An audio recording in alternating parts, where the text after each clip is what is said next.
ప్రభువైన యేసుక్రీస్తు నామములో మీకు సమాధానం కలుగును గాక. షలోమ్.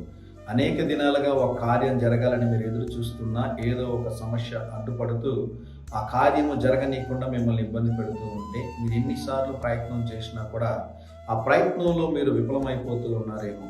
ఒక్కసారి ఆ కార్యాన్ని దేవుడి పాద సన్నిధిలో ఉంచండి. దేవుడు ఒక అద్భుతం చేస్తాడు. దేవుడు ఒక ఆశ్చర్యకార్యం చేస్తాడు. మరి ఈ సమయంలో దేవుని సేవకుడుగా నేను మీకు చెప్తున్న ఒక మాట ఏంటి అంటే, మీరు చాలా కష్టపడ్డారు, మీరు చాలా ప్రయత్నాలు చేశారు. మీరు ఎంత కష్టపడినా, మీరు ఎంత ప్రయత్నం చేసినా కార్యం జరగడం లేదు కదా. అయితే ఆ కార్యాన్ని ఒకసారి ప్రభు పాద సన్నిధిలో ఉంచి, ప్రభువా, నేను ఈ కార్యం జరగాలని అనేక దినాలుగా ఎదురు చూస్తున్నాను, నేను ప్రయత్నం చేశాను, కానీ నా ప్రయత్నం విఫలమైపోతా ఉంది.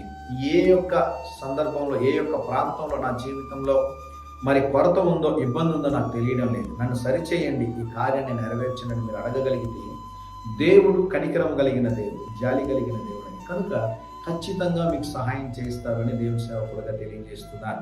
మరి ఈరోజు పరిశుద్ధ గ్రంథమైన బైబిల్లో నుండి గమనించినట్లయితే 37వ సంకీర్తన 5వ వచనము, నీవు ఆయనను నమ్ముకొనుము, ఆయన నీ కార్యము నెరవేర్చును. దేవుని నామానికి స్తోత్రం కలుగును గాక. ముందు ఆయన మీరు నమ్మండి, ఆయన పాద సన్నిధిలో ఉంచండి, దేవుడు చేస్తాడు. అందుకనే ఈ 5వ వచనం పై భాగం ఇప్పుడు చదువుతాను, గమనించండి.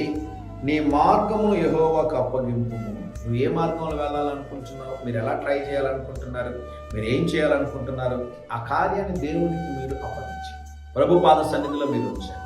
దేవునికి మీరు అప్పగించి ప్రభు పాద సన్నిధిలో మీరు ఉంచినప్పుడు ప్రభు చేసే కార్యం ఏంటో తెలుసా? ఆ కార్యములో దేవుడు మీకు జయమును అనుగ్రహిస్తాడు. మీ మార్గంలో దేవునికి అప్పగించి ఆయన నమ్ముకోండి, ఆయన ఒక అద్భుత కార్యం చేయబోతున్నాడు. ధైర్యంగా ఈ దినాన్ని ఎదుర్కొని దేవుని సన్నిధి మీకు తోడుగా వచ్చి మీరు అనుకున్న కార్యంలో దేవుడు జయమును అనుగ్రహించునుగాక. ప్రియ పరలోకపు తండ్రి, మా ప్రియులు అనేక సార్లు ప్రయత్నించి నాయన వారు ఓడిపోయారు. ఈరోజు నీ పాద సన్నిధిలో ఉంచుతున్నారు. మీరు నమ్మదగిన దేవుడు, మీరు సహాయం చేస్తారు ప్రభు. ఆయన ఈరోజు మీరు నడిపించండి ప్రభు. ఏ కార్యం ఎన్ని దినాలుగా జరగలేదు, ఆలస్యం అవుతూ ఉందో ఆలస్యాన్ని అంతటిని ఆశీర్వాదకరముగా మీరు మార్చండి. యేసు నామములో ప్రార్థిస్తున్నాము తండ్రి. ఆమేన్, ఆమేన్.